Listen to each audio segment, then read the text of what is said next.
না অভিযোগ এসেছে, আমি দেখেছি। ইটস এ ক্রাইম হলে দেখার জন্য ভারতীয় ন্যায় সংহিতাতে যা করার করা হবে। অভিষেক বন্দ্যোপাধ্যায়ের সেবাশ্রয় ঘিরেও মেগা কেলেঙ্কারির অভিযোগ। খোদ সাংসদদের বিরুদ্ধে থানায় মারাত্মক অভিযোগ, তোলপাড় রাজ্য। এই অভিযোগ কানে আসতেই কড়া বার্তা দিলেন পশ্চিমবঙ্গের মুখ্যমন্ত্রী শুভেন্দু অধিকারী। সাফ হুঁশিয়ারি, এটা অপরাধ, আর অপরাধ হলে তা দেখার জন্য যা করার করা হবে। যা যা অভিযোগ উঠেছে তার যথাযথ তদন্ত হবে। না অভিযোগ এসেছে, আমি দেখেছি। এখানে এসপি আছেন, তিনি তদন্ত করবেন এবং জেলা শাসক বা স্বাস্থ্য দপ্তরের যা হেল্প নেওয়ার পুলিশ নেবে। বুধবার দক্ষিণ 24 পরগনার জোকায় ভারত সেবাশ্রমের হাসপাতালে নিউরো আইসিইউ এর উদ্বোধন করেন মুখ্যমন্ত্রী শুভেন্দু অধিকারী। সেখানেই তিনি সেবাশ্রয় নিয়ে ওঠা অভিযোগের ব্যাপারে মুখ খোলেন। অনুষ্ঠানে উপস্থিত ছিলেন 3 মন্ত্রী শারদত্ত মুখোপাধ্যায়, ইন্দ্রনীল খান, সুমনা সরকার। ছিলেন জেলার বিজেপি নেতা অভিজিৎ দাসও। অভিজিৎ বুধবার সেবাশ্রয় প্রকল্পের নামে ডায়মন্ড হারবারের মানুষকে আদতে টুপি পরিয়েছেন সাংসদ অভিষেক বন্দ্যোপাধ্যায়, এমন গুরুতর অভিযোগ তুলেছেন। বুধবার বিষ্ণুপুর থানায় অভিষেক, তার আত্মসহায়ক সুমিত রায় ও সুমিতের ঘনিষ্ঠ অয়ন ঘোষ দস্তিদার সহ সমস্ত সেবাশ্রয় শিবিরের উদ্যোক্তাদের বিরুদ্ধে এফআইআর নথিভুক্তির দাবি জানিয়ে লিখিত অভিযোগ দায়ের করেন ববি। অভিযোগপত্রে হাতুড়ে ও হোমিওপ্যাথি চিকিৎসককে দিয়ে মডার্ন চিকিৎসা, আইন অমান্য করে ক্যাম্পে মেডিকেল সরঞ্জামের ব্যবহার, জোর করে লোক নিয়ে গিয়ে ভিড় বাড়ানো, চিকিৎসায় গাফিলতি সহ একাধিক বিষয় উল্লেখ করা হয়েছে বলে জানিয়েছেন অভিযোগকারী। নামে অভিষেক ব্যানার্জি যেভাবে এখানকার ব্লাফবাজি করেছে, যেখানে মানুষকে মিথ্যা আশ্বাস দিয়ে তাদেরকে জোর করে যে সেবাশ্রয় ক্যাম্পগুলোতে নিয়েছে, যে ভালো পরিষেবা পাওয়া যাবে, ভালো ডাক্তার আছে, কিন্তু আমরা ইনভেস্টিগেশন করে দেখেছি যে ডাক্তাররা কেউ ছিলই না। অধিকাংশ হোমিওপ্যাথি ডাক্তার, হাতুড়ে ডাক্তার, তাদেরকে সাদা অ্যাপ্রন পরিয়ে তাদেরকে ডাক্তার সাজিয়ে আনা হয়েছে এবং ভুলভাল লোককে ওষুধ দিয়েছে। ওইগুলো কি ওষুধ, কোন কোম্পানির ওষুধ, সেগুলো এক্সপায়ারি কিনা, তার সেগুলো মানে পুরো মানুষ, গরিব খেটে খাওয়া মানুষ, তারা জানবে কি করে? তাদের ফোর্সফুলি আসতে বাধ্য করেছে তৃণমূলের নেতা নেত্রীরা। তাই এই জন্য তার দাবি, সেবাশ্রয়ের নামে ডায়মন্ড হারবারবাসীকে টুপি পরিয়েছেন অভিষেক। অভিযোগ, সেবাশ্রয়ে আনা হতো হাতুড়ে ও হোমিওপ্যাথি চিকিৎসকদের, তাদের কারো রেজিস্ট্রেশন নেই, তারাই নাকি মডার্ন চিকিৎসা করতেন। একটি প্রেসক্রিপশন দেখিয়েছেন অভিজিৎ, সেখানে রোগীর নাম, বয়স লেখা রয়েছে, তবে নেই রোগের বিবরণ, শুধু লেখা রেফার টু হসপিটাল। সেই প্রেসক্রিপশনে চিকিৎসকের রেজিস্ট্রেশন নম্বরও লেখা নেই। তিনি আরও দাবি করেছেন, ইউএসজির মেশিন ব্যবহারের জন্য আইন অনুযায়ী যে অনুমতির দরকার তাও নাকি নেননি অভিষেক। এখানেই শেষ নয়, জোর করে এলাকার বাসিন্দাদের সেবাশ্রয়ে নিয়ে যাওয়া হতো বলে দাবি, কারণ ভিড় না বাড়ালে সেবাশ্রয় যে সফল তা প্রমাণ করা যাবে না।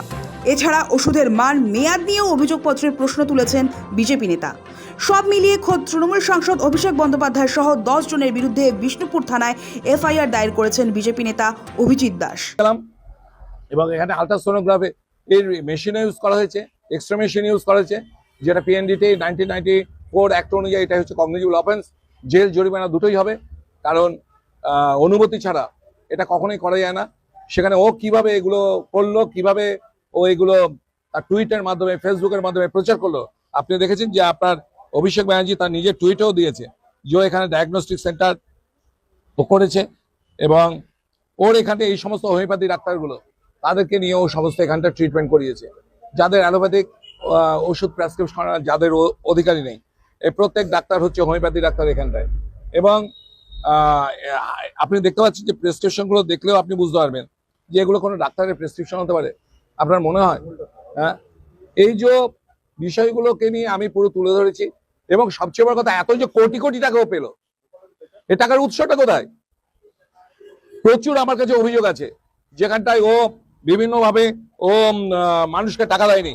এই কালকেই আমার কাছে একটা কমপ্লেন এসছে, যেখানে একজন ফ্লেক্স এই বিদ্যানগরে যে সেবাশ্রয় ছিল, সেখানে তার আপনার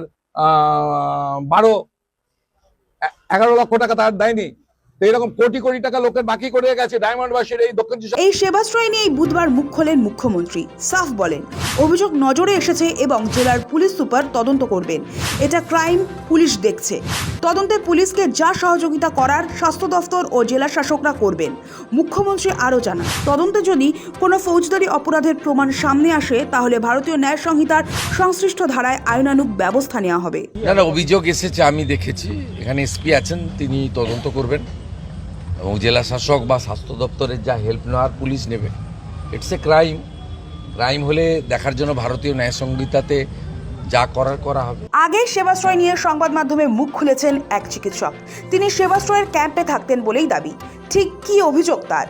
নাম প্রকাশে অনিচ্ছুক ওই চিকিৎসক জানান, সেবাশ্রয়ের চিকিৎসা হতো বিনামূল্যে, কিন্তু ঘুরপথে রোগীদের থেকে আদায় করা হতো মোটা টাকা। কিভাবে? ওই চিকিৎসক জানান, সেবাশ্রয়ে রোগীদের এমআরআই, সিটি স্ক্যান করানোর পরামর্শ দেওয়া হতো, কিন্তু এই পরীক্ষাগুলো স্বাস্থ্যসাথী কার্ডে অন্তর্ভুক্ত ছিল না। তাই চিকিৎসকরা প্রেসক্রিপশনে এই ধরনের পরীক্ষা লিখে দিলেই ময়দানে নামতেন সেবাশ্রয়ে থাকা বিভিন্ন হাসপাতালের মার্কেটিং বিভাগের কর্মীরা। তাদের দায়িত্ব ছিল রোগীদের বুঝিয়ে হাসপাতালে ভর্তি করা। এরপর রোগীরা কেউ হাঁটু ব্যথা, কেউ অন্য কোনো সমস্যা দেখিয়ে ভর্তি হতেন হাসপাতালে। 10 থেকে 12 দিন ভর্তি রাখায় চড়চড়িয়ে বাড়ত বিল। তা কাটা হতো স্বাস্থ্যসাথী ফান্ড থেকে, অর্থাৎ ঘুরপথে সরকারি প্রকল্পের টাকা চলে যেত অভিষেকের কাছে। বিষয়টা প্রকাশ্যে আসতেই তাজ্জব সকলে। এসবের মাঝেই এবার হাতুড়ে ও হোমিওপ্যাথি চিকিৎসককে দিয়ে মডার্ন চিকিৎসা, আইন অমান্য করে ক্যাম্পে মেডিকেল সরঞ্জামের ব্যবহার, জোর করে লোক নিয়ে গিয়ে ভিড় বাড়ানো, চিকিৎসায় গাফিলতি সহ একাধিক বিষয় নিয়ে থানায় অভিযোগ দায়ের হলো। আর মুখ্যমন্ত্রীর সাফ বার্তা, তদন্ত হবে। তাৎপর্যপূর্ণ বিষয় হলো, যেহেতু মুখ্যমন্ত্রী নিজেই তদন্তের কথা প্রকাশ্যে জানিয়েছেন, তাই নির্দিষ্ট অভিযোগের ভিত্তিতে তদন্তের গতি আরও বাড়তে পারে। অন্যদিকে অভিযোগকারীদের একাংশ আশাবাদী যে সরকারের ঘোষিত জিরো টলারেন্স নীতির ভিত্তিতে নিরপেক্ষ তদন্তের মাধ্যমে প্রকৃত তথ্য সামনে আসবে। তবে তদন্ত এখনও প্রক্রিয়াধীন, ফলে অভিযোগের সত্যতা, দায় নির্ধারণ এবং সম্ভাব্য আইনি পদক্ষেপ সবই নির্ভর করবে তদন্তকারী সংস্থার চূড়ান্ত রিপোর্টের উপর। সৌভিক সান্যাল ও জাহেদ মিস্ত্রির রিপোর্ট, সময়, কলকাতা।